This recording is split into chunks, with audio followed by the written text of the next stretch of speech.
We are live.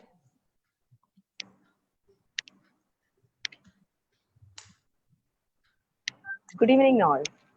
Welcome to the webinar series She Speaks, organized by Women of India series Bahrain. It's my honor and privilege to introduce WASB as a platform with a vision to inspire and encourage women.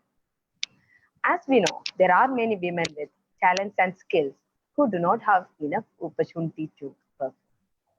So we decided, myself and Vidya Srikumar, plan to create a platform for such ladies.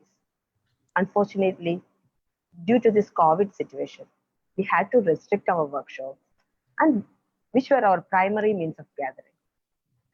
Then we focused on these online platforms and stay-at-home projects. We did 3 major projects during this time. Among that, Chiradagal, The Flames Within was our exclusive project in which 8 inspiring women participated and they showcased various literary characters with a message to people.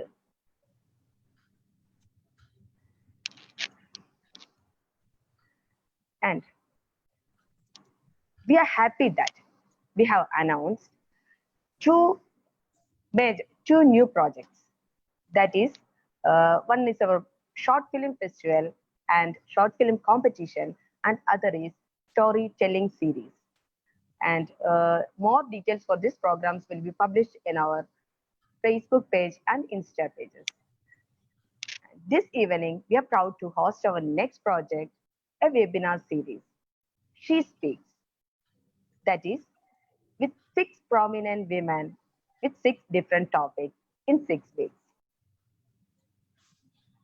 It's beyond our privilege to have with us on this inaugural day of this webinar as a guest, a women business icon, the member of Shura Council and Bahrain's pride, Miss Mona Almoid.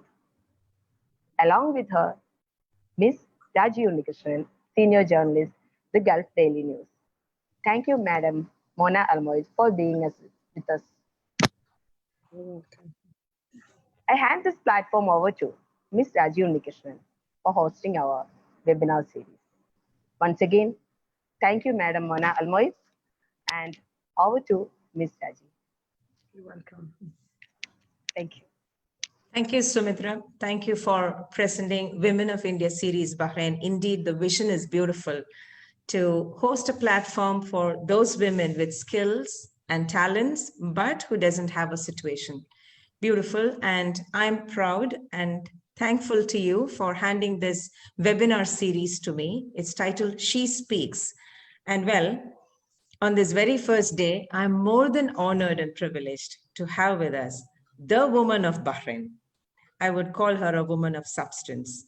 It's indeed a feather to my cap as a professional in terms of journalism to have you with me, Madam Mona Almoyed. The name doesn't need any introduction in Bahrain. Well, but I would like to take a minute before we go over to ma'am to have a discussion this evening on this live interactive platform on Facebook. Every woman is blessed with infinite potential to achieve the impossible if she desires and believes in herself. I'm sure one person here will identify this quote. It's none other than Ms. Almoyed, because this is her quote, which we would see on her website. What a beautiful quote and what a beautiful definition for what women should be or what a woman should be. And she really taps on that potential in every woman. And that is exactly what this series, She Speaks, is all about. We are bringing in 6 women on 6 topics in the next 6 weeks. And it's indeed an honor to have Ms. Mona Almoyed with us. Good evening, ma'am, and welcome to this platform. Thank you for sparing us some time from your busy schedule this evening. Good evening. Thank you very much. I'm really honored and very happy to join you in this program. And I thank you for your kind words. I hope it's true what you said of me. I'm really touched by your kind words. And I'd like to help any woman, any nationality. And if there is a chance of holding their hands and helping them along, I'll be very happy to help as usual. Thank you. Ma'am, no words are more for you because I've known you for past, I think, almost 15 years, and my interaction with you has always told me like how a successful woman can always be simple, humble, and empathetic. You've always, as you rightly said, you're there, out there to reach out, and anyone, you're accessible. That's the best part of celebrities like you. You know, it's very difficult to get people when they reach out. And let me again introduce to those who are joining us on live. Mona Almoyed is the managing director of YK Almoyed, a name which again needs no introduction in Bahrain. She's a businesswoman. She's a Shura Council member, which is the upper house of the Bahrain's National Assembly. And she's a philanthropist, an environmentalist, a women's rights campaigner. And for us expats, the Migrant Workers Protection Society, it's very familiar. She's a founding member of that. And we can all be so proud that she's so close to expats in this country. Well, the conversation is going live on Facebook, and whoever is joining, please feel free to ask questions. Relevant questions will be answered by Madam Mona. Madam, let me ask you to begin with a question. You wear a hat of businesswoman, philanthropist, environmentalist, and a rights campaigner. Which of these is close to your heart? Which of these do you love doing most, and why? Well, this is a very difficult question. I'm very close, my heart, to all of them. I could say maybe business is the most important for me because I was brought up in a family business, and all my life I've heard about business. My father was a shrewd businessman, and he brought us up to just look for business, for opportunities. But philanthropy is something which is close to my heart. Since I was a small girl, I always like to join societies and help people who need help. And also I take it from my father and my mother. My father was one of the most very important philanthropist. He has contributed a lot to the Ministry of Health. Whatever he sees an opportunity, he helps. He always believed that his business is brought to him from Bahrain, and he has to contribute to Bahrain back to the society from his business. So that's the motto of the. This is how we are, as a family. We all look to philanthropy as very important. And secondly, also environment. We all live in a very difficult world these days with, humans are really mistreating the environments, using plastic everywhere. This is also, and also, again, the migrant workers is very close to my heart. And when we started this society, the expats community were really, especially the low paid workers, were really mistreated. And, so we are just, touching the top of the ice with our help. Thank you very much, ma'am. So yeah, you gave a very balanced answer and a very diplomatic answer. Well, we know for sure, you have to prioritize at times. Let me ask you another question. Shura Council member, being there is something very important, and that too for a woman. And it's a very influential position, a decision-making role. How do you think you could use that role to influence and to bring about changes for the betterment of women in the country? Yes, actually, I was really honored to be chosen by His Majesty the King in the Shura Council. It was, one of the happiest moments of my life when I was chosen to be in the Shura Council. because I worked hard all my life, and to be recognized by His Majesty the King was a big honor. And I felt that being in the Shura would really help me to reach to my goals by helping the issues which is close to my heart.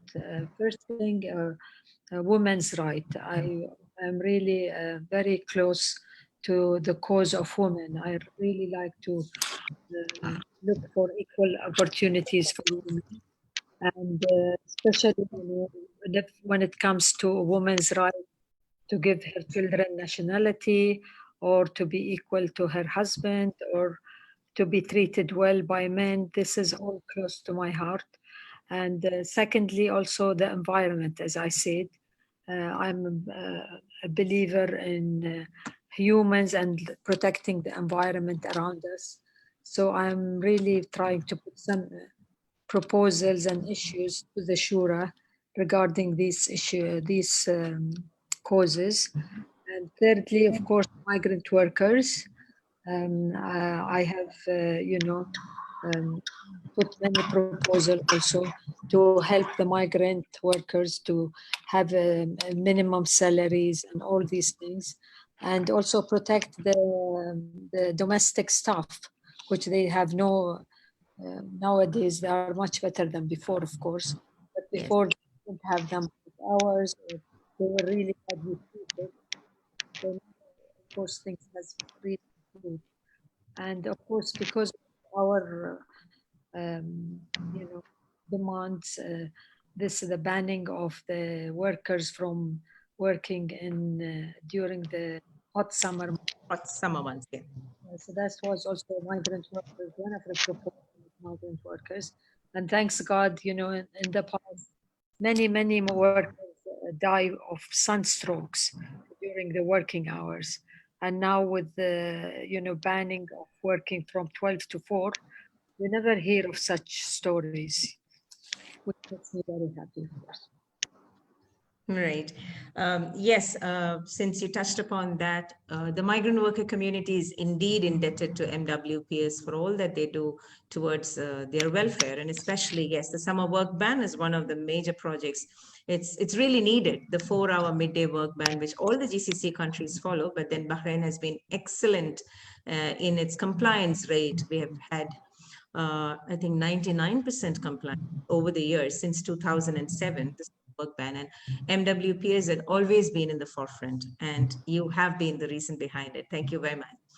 Well, I must say this. You've been voted 9th among the 100 powerful business women in the Middle East by Forbes. And you have been the 4th among 10 women heading family businesses in the Middle East last year, again by Forbes. Well, these are just 2 that I said. There are a number of awards like this. What do you think, or how do you see these awards? What do they mean to you? Well, as I said before, I really worked very hard. All my life I worked hard when it comes to business and when it comes to helping the society. But to be recognized by these international bodies, it's a big honor. You feel you have been appreciated, and I feel very happy to be recognized by these very famous international because Forbes, they are not the type who ask for money in return for their they do it purely on their own.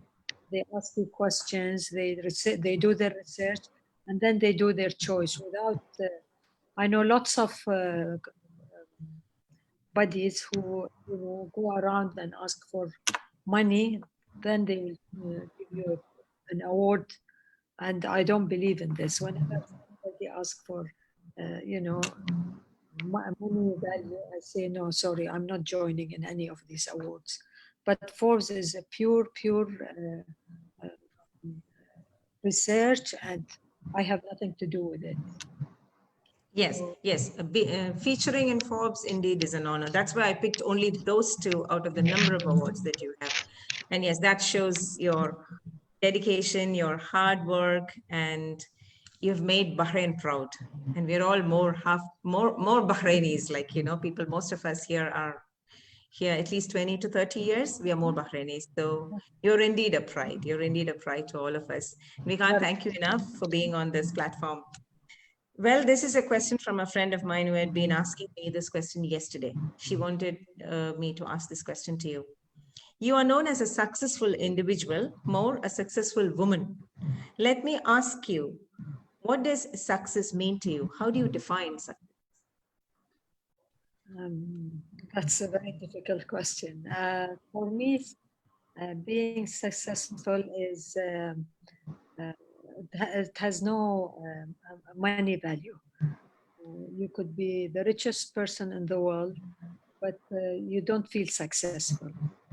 I feel successful is an inner feeling which makes you happy and satisfied with yourself, with your achievement. And you know, you do all this work not waiting for, you know, rewards or money or this. You just do it because you want to do good to the world, you know, to be nice, to compassionate to other human beings, to the environment, to your government, to all Bahrainis, to all expats. So when I see their love to me, for me, this is a big success. So success is, you know, you cannot measure success. I feel it's an inner happiness and satisfaction. Right. Right. From all your experience and expertise, I think we should all take the women and men out there. It's a message from the veteran speaking. Success is, I think, self-made, right? We can be successful if we are determined. Thank you, ma'am, for that insight. Well, going through your website and knowing you for at least a while now, you've been brought up from a very in a family that belonged to the very conservative kind of family, isn't it? And from that point onwards till now, looking at the journey, was this journey easy to come up to the top, or as a woman coming forward from a family like yours? Of course, your family has been on the forefront. I'm not debating on that, but how easy was the journey being a woman? I think it's a global phenomenon. It's not easy with every woman out there, every woman out there. So how do you see your journey? Can you just take us through? Well, yes, I mean, in some ways, yes, and in some ways, no. My father was a very open-minded. He was a forward person. He, you know, he really treated us in a way. He educated us to start with, and he didn't differentiate between the son and the daughter. Like, he sent me to England in the 70s, you know, and he wanted me to learn English and, you know, to go to university. And that's, of course, I credit my father for, you know, being forward and from pushing us to do more. And of course, I mean, society is not like my father. Society is, of course, they prefer the men to the women. So coming back after graduation, coming to the office, although my father wanted me to, you know, be equivalent to all men, to my brothers, people, you know, prefer dealing with the man and not with a woman, you know, and which is, you know, embedded in our culture. But I mean, it's up to the woman to really prove herself to other people. For example, when I started in the 80s and 90s to work in the garage, you know, which is a men's world, you know. You know, it was very hard at that time because people don't expect you to be in a workshop with men and with repairing cars. So, and the spare parts, men are there. It's more like a men's world. Of course, today is different. You know, nowadays you see women everywhere. I mean, in our company, we have 35% women, you know. But I'm talking about the 70, it was not really acceptable for a woman to be in these places. But, you know, slowly I gained people confidence and, you know, but I have to admit that getting married and having small children also was not easy when you are working. and working, seriously working. So you have to juggle between your family life and your business. And sometimes you have to, go to a doctor appointment and miss a board meeting. And, but the good thing is my family are really understanding. And my father was really, he was really happy to push me to, to do more. So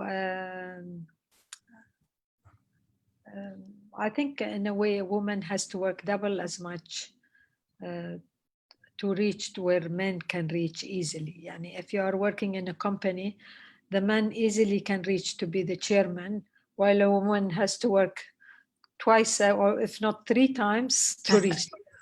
True, true that. Let's hope that changes, unfortunately that's true. But then very, very impressive. The take back would be like most of the women out there will agree with me. There is always a father, a dad behind each of us as to making us what we are. And very glad to hear that you had such a father who did not treat a girl and a boy different. This is a word out to all the young men out there, fathers out there. I think we should bring both of them, a boy or a girl, we should bring them up together. That's why we have women like Mona Al-Moed amidst us as an inspiration. Thank you, ma'am. We have a question from Shemli P. John. Shemli, thank you for this question. Shemli is a former member of the executive committee at the Indian School, Bahrain, and also a professor by profession. Shemli has this question: what have been your challenges being a female entrepreneur? In Bahrain, is there any constraints for women to reach the highest goals as a businesswoman? Yeah, this question is clearly to a businesswoman. Yes, there are many challenges. For example, if you have to do your, with the government ministries, it's not, I mean, especially I'm talking about the 70s and the 80s.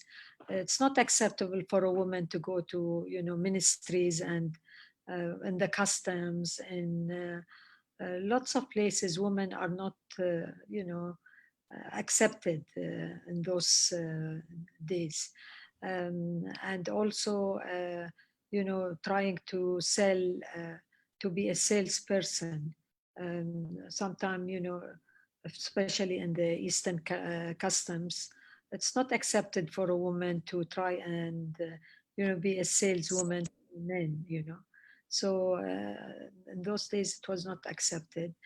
Even also working in the account departments with men along, um, but slowly people will accept you if you are really serious about your work, and it is a challenging, but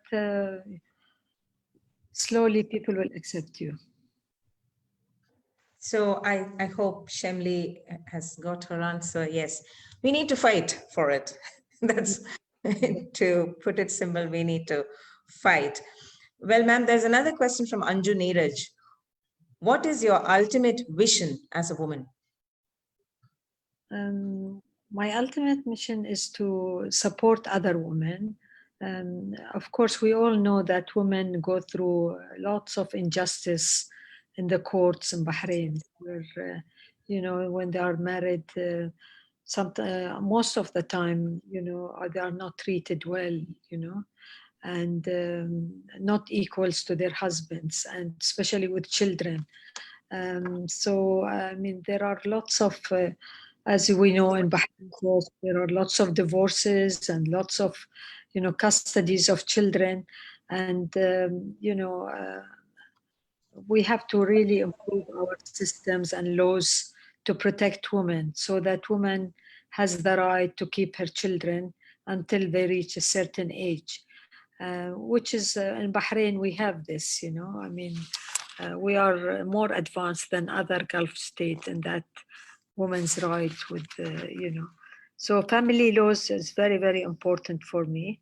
And I'm always fighting to give women the right to, to protect her family and give the daughters as good education as the boys, because from my experience when I was a young mother, many of my friends, they put their daughters in public school while they put their sons in private schools, and they think, oh, because the son will take care of his family, which is not true, because but this is changing a bit these days. Yes, yes, yeah, we see a lot of changes compared to good old days, indeed. And that's a welcome change. I'm sure the women out there are really impressed. They have a lot of questions coming your way. Jocelyn Mary Abraham is asking you, what is a modern woman in your perspective? A modern woman is a woman who is educated, who who cares about her society, who cares about other people, and who is kind to other humans. And of course, having the education, she can help her society, she can help her other, human beings. This is in my, being modern, even if she's wearing whatever she wants to wear, her mind must be open, open-minded is very important. I love that last bit, ma'am, what you said. Whatever she wears, it is not in her dress. I think people tend to define a woman in terms of her modernity by the dress that she wears, or how traditional she is, how conventional she is. That was a very lovely answer. You really inspired me. I mean, you made me happy. Thank you, ma'am. There's one question again from Neetu Sajit. What is your message to the women whose aspiration know no boundaries, but they seldom find an opportunity? I think, as Suchitra in her introduction said, there are many women out there who have skills, who have talents, but they don't have an opportunity. So what do you think is your message to aspire them? Yes, I'm sorry to hear that some women, don't have enough opportunities. But this is all comparative. I mean, you have to be open-minded. You have to research for opportunities. Like they said, opportunities, they are all hidden under the stones. You just have to turn the stone to see the opportunities. If you just look quickly, you will not see the opportunities. But I mean, like nowadays, there are lots of opportunities on the internet, which we never had in our days. You can sell online, you could have a product which you sell to Amazon, you can have your own website, and you can sell on Instagram. I have lots of my friends who were really very, very low income people, and now they are really doing well because they sell cake on Instagram, they sell Yes. food, they sell. I mean, it's much easier to make money nowadays than in our days, And people, if you are good, you do your work well, and you are, you care about your customers, people will come to you and they will, deal with you. There are lots of opportunities, but you just have to open your mind and look for them. Right. Very well said again. As you rightly pointed out, this is an age of technology, and there is no boundary. There are different ways where we can sit at home, balance our roles, because women, they assume, are wonder women, the wonder people, like, multitasking. They're supposed to do many things. They're supposed to manage a lot of roles without compromising. And still, if those women who aspire to be something, or to hone their skills, yes, there are opportunities out there, as rightly Ma'am Mona has said. All you need is to unturn those stones in front. Ma'am, would you tell us about your family a bit? Well, what do you mean? My family, my. I mean, I'm sure you're a mother, a wife, Oh, and a yes. grandmother, as I know. Okay, yes, yes. You would like to share it with the listeners. I come from a happy family, like my father, and we are six children. My father, my brothers, and my two brothers and four sisters. This is my, my brothers and sisters, and we were very happy family because my father, as I told you, he was open-minded. My mother is a real philanthropist. She spends all her time helping the people around her, whether even stitching clothes for her friends, to help them. Like in the old days, they come to the big house, we call it Beit al-Oud, and there are ladies who are, quite, not well off, and her mother stitches clothes for those ladies because they are not. So we are all brought up. Of course, this from this I come to my family, which I married a husband. He's a businessman, Adil Fakhrour, and I have 4 children, and all my children are in business. My 2 sons are working with their father, and my daughter is working with actually 3 of them working for their fathers, and only my youngest daughter, she is a therapist. She did her PhD in London, in UCL, and she is working as a therapist in England. We are the hardworking family. All of us work very hard.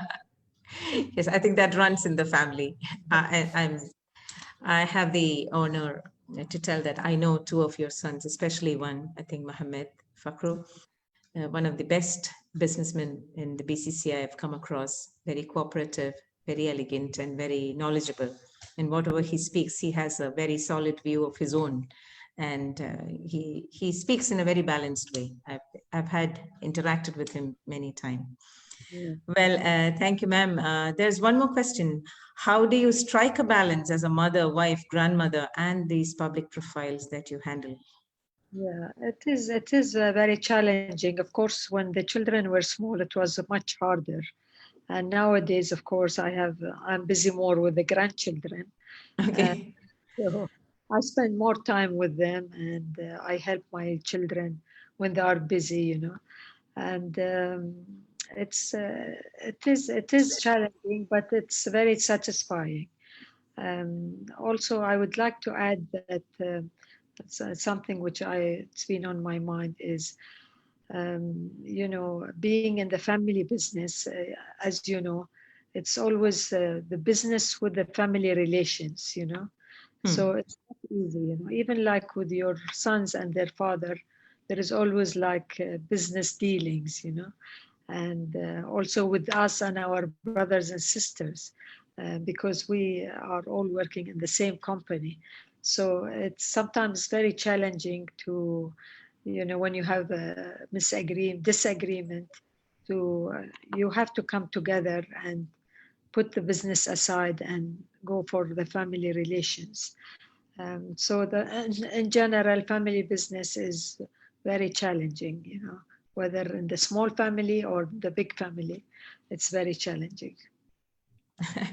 Thank you, Srinivas, for that question. Ma'am, what's your advice to women of new generation? The question from Devi Manjula. An advice to women of new generation. Yeah, actually, the women of the new generation, they have to always think of to start business, but not to burden themselves with too much expenses. Because, nowadays, if you start a business, just to rent a place and put a secretary and these expenses will bring you down. So I really suggest that you do your business online or just from home. And, unless you have a big capital and you want to start a proper, business, I think with the Ministry of Commerce, and they are helping small entrepreneurs to have a virtual office or something like that. That will help, But from my experience, you have to always look at the bottom line and make sure that your expenses is not more than your income. Because finally, if your expenses is too high, you will just have to close down, So you have to really see the bottom line that you are making money. And don't listen to all these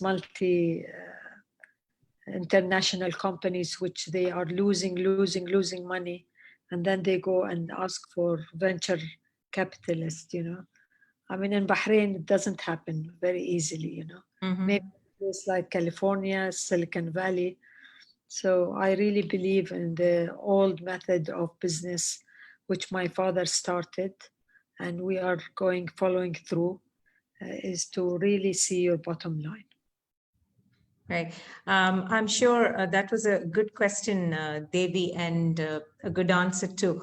Especially this time, the pandemic season has opened the avenues more of exploring online businesses and online techniques. You really don't need a space and staff to do your business if you have that interest. I think that was a great advice.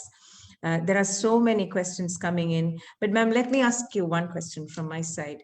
I think you became Shura Council member in 2018. You were, if I'm right. What kept you away from the politics all these years? You've always been on the forefront. You've been very open in your opinions, especially whenever I dealt with you on the MWPs and the migrant worker issues or business-related issues. You were very outspoken, I would say, in the positive sense of being outspoken. You were very balanced in your comments and responses. But what kept you away from any of these political roles? I know that's a question out of all this. Well, in Bahrain, if you want to be a political, you have to be a member of parliament, which you have to you must have a constituency, and then you have to Contest the polls, yes. And of course, being in family business, and I'm more of a businesswoman with views about things, things around me, but I'm not political, because politics sometimes can be very harsh, So I like to with the shura is perfect because I can pass my views without having to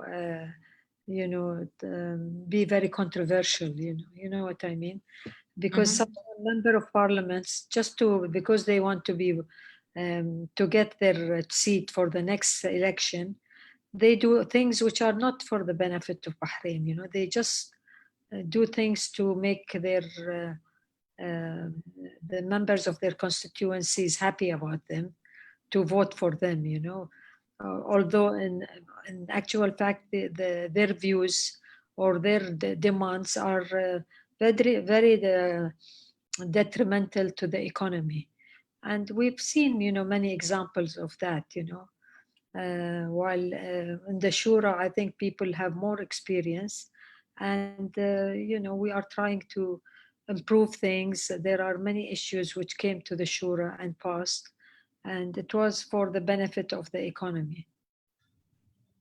Right. Yeah, politics can be tricky at times. And I think you're not cut for that. Is that what you said in that long answer shot?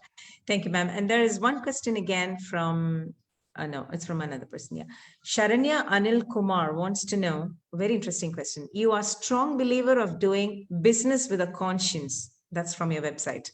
How practical did you find this in your life as a businesswoman? Business and conscience and ethics are like, so how did you manage this? How do you manage this? No, I really believe that finally, if you really want to be a successful business, you have to do it with a conscience, because you can cheat people, but then at the end they will discover that, so I mean, this is what I followed from my father. My father was such a, he was really a conscious person.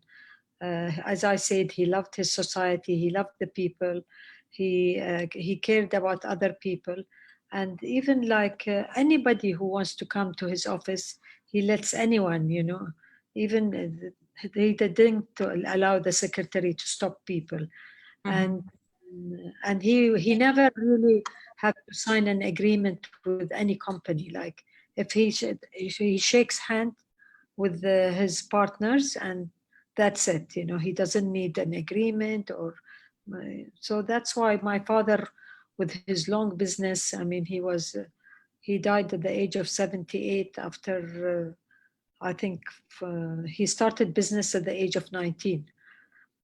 He never had a court case, or he never cheated people or was horrible to people. And that's why, I really, my father is my like ideal, you know, and we are the same. We are all, yani, even my brothers and sisters, we really do what is right, what is truthful, and with conscious. We never like to do things just a shortcut in business. That answer also included, I think, an answer to the next question. I love this question from Sina Rakesh. Who is the hero of your life? I think you just spelt it out, but then we would love to hear it from you. And if you would elaborate on that hero, it would be beautiful. Actually, there are two men in my life, which I mean, two men and one woman. My father, of course, he was, and my husband. My husband is, he is really very kind and conscious, and a very good businessman as well. And Adil Fakhro is his name.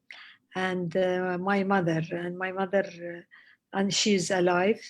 And now she's like, I always feel like she's a banyan tree.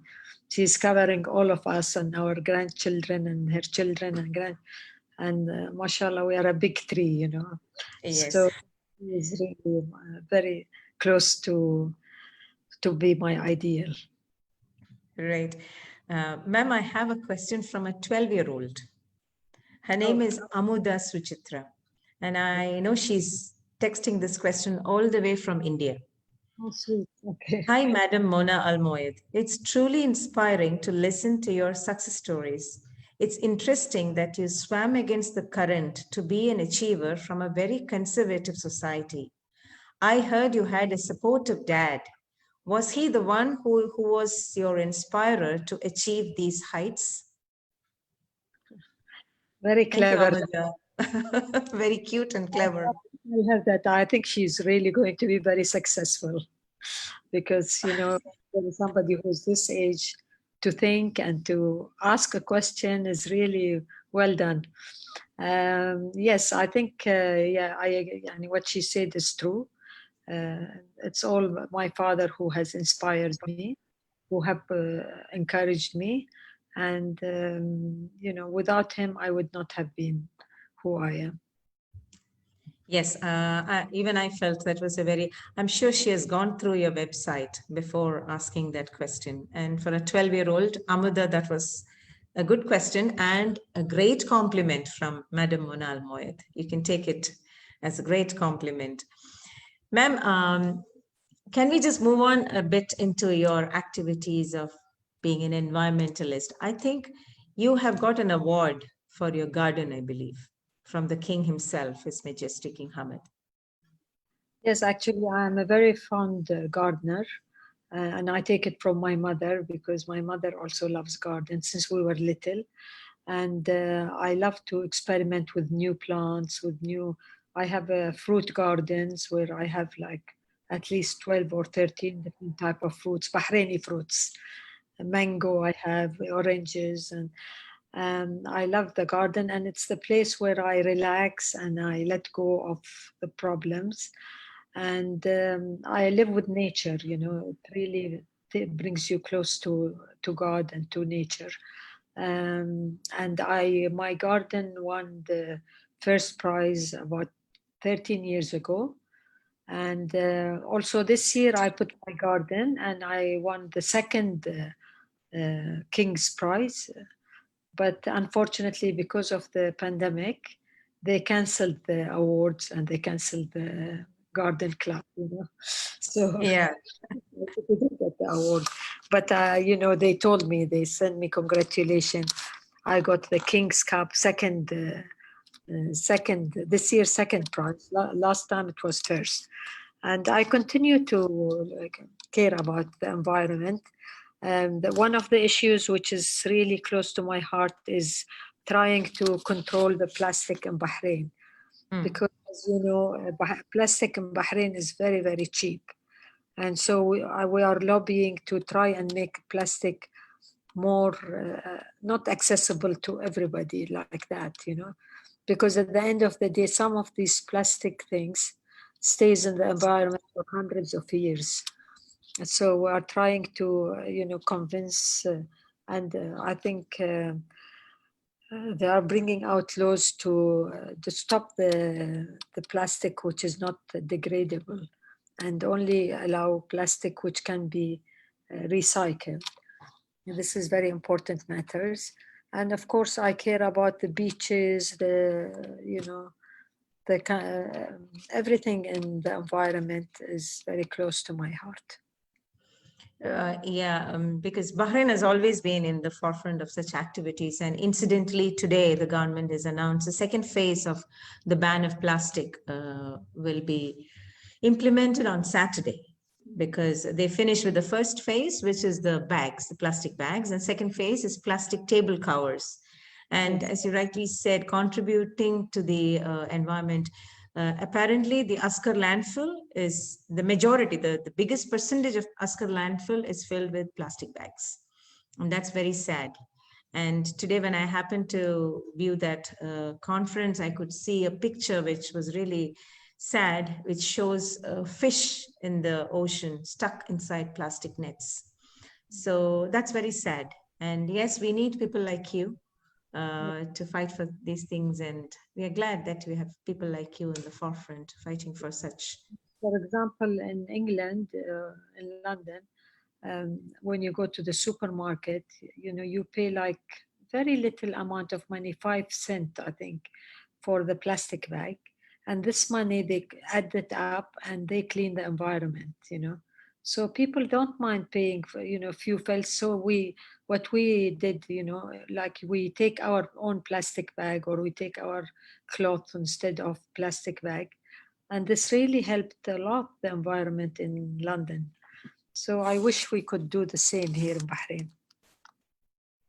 Yes, I think people have more to ask you about expat women and expatriates. How do you assess the contribution of expat women in Bahrain? Well, I really feel expat women have done a great job in Bahrain. They have, I've dealt with them as friends and as colleagues at work. And I find them very conscientious and hardworking.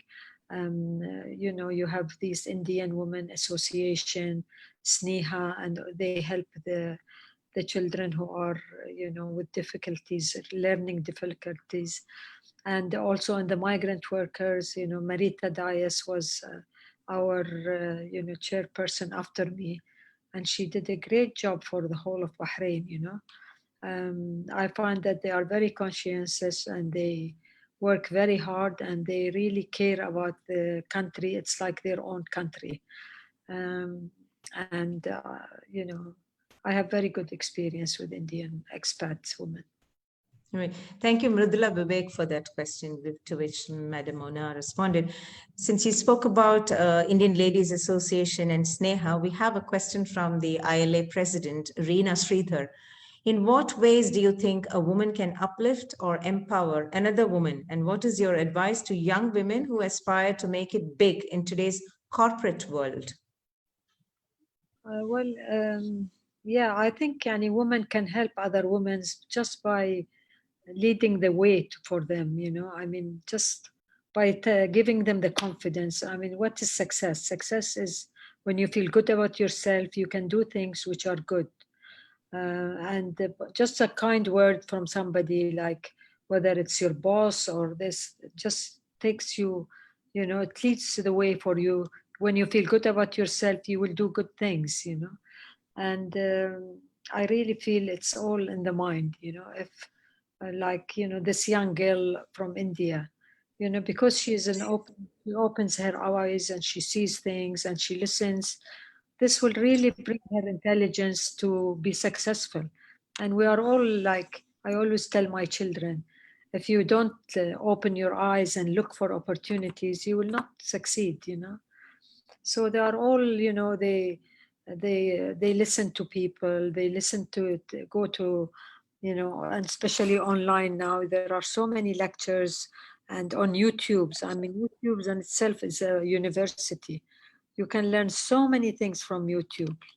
Even like with me, with my gardening, I learned how to make mango, how to make all from YouTube, So we are so lucky to have the internet now. Great. Thank you, Reena, for that question. And Amuda, that was once again a compliment from Madam Mona. You mentioned about Marietta Dias. Thanks for bringing up that name. Yes, we can never forget Marietta Dias. She's back in India. I don't know whether she's watching us, but yes, indeed, she did a great job. Ma'am, but tell us, what took you, or what was the emotion behind forming Migrant Workers Protection Society? Well, migrant workers started in 2003, and it was the idea, it wasn't my idea. They were like a group of friends. One of them is Marita Dias, there is Alfredo de Souza, there Florine. Doreen Matthias. There's, she left Bahrain now. What's her name? Mehru? Mehro, yes. Mehru as well, yeah. We were all like 10 people and they were meeting. And I came to hear about them, I think through the GDN, you know, you're very good at bringing these issues. And so I called Mehro, I remember, and Alfredo, and we had about 10 meetings in our office in Manama. And then, of course, we spoke to the ministry, and at that time it was Abdel Nabi Sha'la was the minister. He was a very, very kind minister, and he loves also migrant workers. So he was so, you know, enthusiastic about the idea. And so we formed the society, and we did the shelter also. The shelter, we closed it only 2 years ago because the expenses were a lot. And of course, thanks to the government of Bahrain, they opened their own shelters in the Osama Al-Absi with what is it called? I'm sure you remember the name. The Expat Protection Shelter. The Expat Protection. And so we said there is no need for us to spend money and have them. So we just now send them all to the expat center. And the government of Bahrain have done so many good things for the expatriates now. I mean, in the old days, they just take them to the police station and then they go on the road, you know. But now, at least with our society, we used to take them to our shelter for about more than 13 years. But now with this expat shelter, so the government of Bahrain takes care of the expats, which is very right. When there are a couple of more questions, and I think with that we would come to a close of this beautiful interaction. This comes from Suchitra. You've gone an extra mile to help and support the migrants and hapless women. To what extent do you think an individual can make a difference in the society to bring about a change? I believe that every single person can make a change, you know, in different ways. Of course, with my position and my influence, I made, of course, lots of, you know, changes. And I was the chairperson for 6 years. And then I don't believe in holding to positions. And then, of course, I gave to Marita Dias. Although they requested me to stay on, I felt, no, it should go. You know, I don't believe in, you know, being a chairperson forever, you know.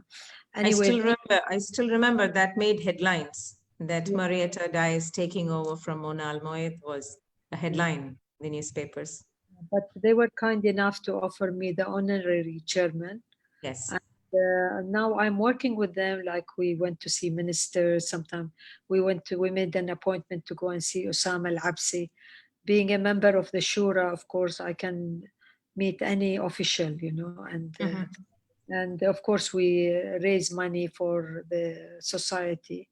We write like letters, and so you know, it's been like mostly raising money and educating people about the migrant workers. Great. There is one question. I was wondering why there were no questions about COVID, because that is the world that we are living in. The question comes from Anupama Binu. Post-COVID, what are the sectors in which expat women can find opportunities, as in jobs? Well, I mean, with COVID, I think we just need to be patient so that this, big cloud of COVID goes away from us. I mean, opportunities, I think especially jobs will be very, very difficult nowadays because most companies, they have extra employees than what they need because their sale has gone down by 50%, if not 80%. But I think soon enough, the restaurants will open and they will be looking for new waitresses, new cashiers, new accountants. So I'm really optimistic that, after the COVID, when they find a cure for this COVID, there will be many opportunities. It's just to hold to what they can do now, just to pass the time until, this cloud goes away. And Shobha Nair has a question. As a woman, how do you balance your emotional intelligence? Well, I mean, yes, I think as a woman, you feel more emotional sometimes. And that's why what makes women more conscious of things around them. You like, you feel for others much more, I mean, of course there are men who do that as well, but with women we always we understand the circumstances. Sometimes it's for women it's very difficult to manage, so it is difficult, but we have to find a way out, isn't it? Do we have a choice? that's emotional, and maybe that's in a way it's an advantage and not disadvantage. Right, great. As we come to a close, all those who are with us on live, we were having a conversation, a very interesting conversation with none other than the woman icon of Bahrain,